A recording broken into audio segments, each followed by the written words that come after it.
నీకు క్లియర్ గా అవుతోందా నాగేంద్ర? ఏం ఇక్కడ ఏం అవుతోందో క్లియర్ గా ఉందా? నువ్వు పార్సల్ చేసినప్పుడు ఇక్కడేం సో 2 లైన్ ఐటమ్స్ ఉన్నాయి నార్మల్ గానే. ఇప్పుడు రీషెడ్యూల్ చేసినప్పుడు మాత్రం ఇక్కడ 3 లైన్ ఐటమ్స్, ఇంకో వెండార్ లైన్ ఐటమ్, ఒక న్యూ లైన్ ఐటమ్ వచ్చేసి 30,000 ఓపెన్ లోకి వెళ్ళిపోతుంది మళ్ళీ. 36 పోస్టింగ్ కి వచ్చేసి 36, ఇది 30,000 ఓపెన్ ఐటమ్ లోకి వెళ్ళిపోతుంది టోటల్ గా. అంటే ఇప్పుడు ప్రజెంట్ మనకున్నది only forty okay thousand open okay. Item ఉంది. ఓకేనా? పోస్ట్ చేసేస్తున్నా. ఓకే, వెళ్ళి రిఫ్రెష్ చేస్తే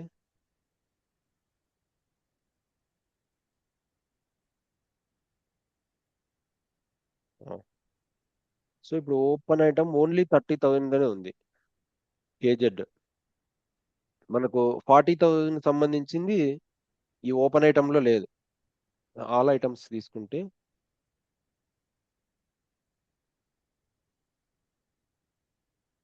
ఆల్ ఐటమ్ 1000 తీసుకుంటే it has been clear, right? Noted item తీసుకోండి అన్న. నోటెడ్ ఐటమ్, నోటెడ్ ఐటమ్ అసలు. Okay, noted item. ఇక్కడ తెలిసిపోతుంది.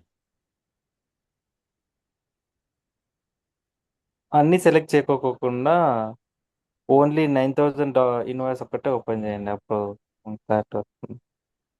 చూసాక ఇదా 10,000? అది కాదు, ఇన్వాయిస్ కేఆర్ డాక్యుమెంట్ కేఆర్ ఇదిగో. కింద ఉన్నాయి ఇక్కడ 40,000 కేఆర్. దీనికి అగెనెస్ట్ గా మనం 30,000 పే చేసాము. అంటే no ten clearly thousand pay 40,000 చేస్తాను. క్లియర్ అయిపోయింది. మళ్ళా కేజెడ్ టూ పన్నాయి ఇక్కడ. ఒకటి 40,000, ఇంకొకటి వచ్చేసి 30,000 ఓపెన్ ఐటమ్. 20. ఇదే ఈ 5 lakhs 15 lakhs 7 చూడు, ఈ లాస్ట్ డాక్యుమెంట్స్ ఈ రెండు. 15 lakhs 7 and 15 lakh 8. So 40,000 clear లేక అయిపోయింది, 30,000 ఓపెన్ లేక వచ్చింది. అంటే టోటల్ 40,000 క్లియర్ చేస్తున్నాము. రిమైనింగ్ బ్యాలెన్స్ ఎంత ఉంది, అది రిసిడ్యూల్ పేమెంట్ లో ఎంత రిమైనింగ్ బ్యాలెన్స్ ఉండేది ఓపెన్ ఐటమ్ లేకి తీసుకొస్తాను. అదే ఈ 30,000. ఇట్ మీన్స్ రిమైనింగ్ బ్యాలెన్స్ కి ఒక కొత్త రిమైనింగ్ వాట్ బ్యాలెన్స్ కి ఒక కొత్త అకౌంట్, కొత్త కొత్త ట్రాన్సాక్షన్ క్రియేట్ అవుతుంది. కొత్త డాక్యుమెంట్ క్రియేట్ అవుతుంది రిమైనింగ్ బ్యాలెన్స్ కి. 40,000 క్లియర్ అయిపోతుంది. 40,000 ఇక్కడ ఒకటి కేఆర్ 40,000 ఉంది, కేజెడ్ కి 40,000. సో క్లియర్ అయిపోయింది ఈ రెండింటికి 15 lakh 8 కి అగెనెస్ట్ గా. ఓకే, ఇది ఇది మన ఇది ఇక్కడ పడింది 15 lakh అన్న ఇప్పుడు 8. ఇంకొక ఇంకొక ఎంట్రీనా? చిన్న డౌట్ ఉంది. ఇప్పుడు 5,000 చేసేస్తున్నా. ఉమ్, అకౌంట్ ఇది. సో 5,000 ఇప్పుడు కూడా సేమ్ అలాగే అవుతుంది. మన 30,000 అనేది ఓపెన్ ఐటమ్ లోకి వెళ్తుంది. టోటల్ 25,000.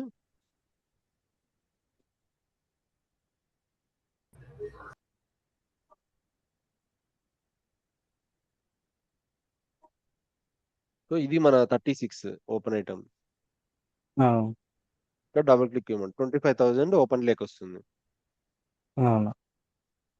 30,000 క్లియర్ అయిపోతుంది ఇప్పుడు. ఉమ్,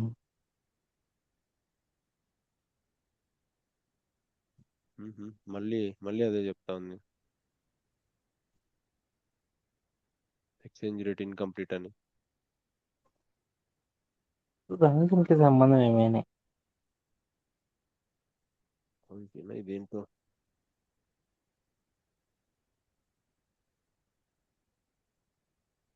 పేమెంట్ చేసేటప్పుడు సంథింగ్ ఈజ్ రాంగ్.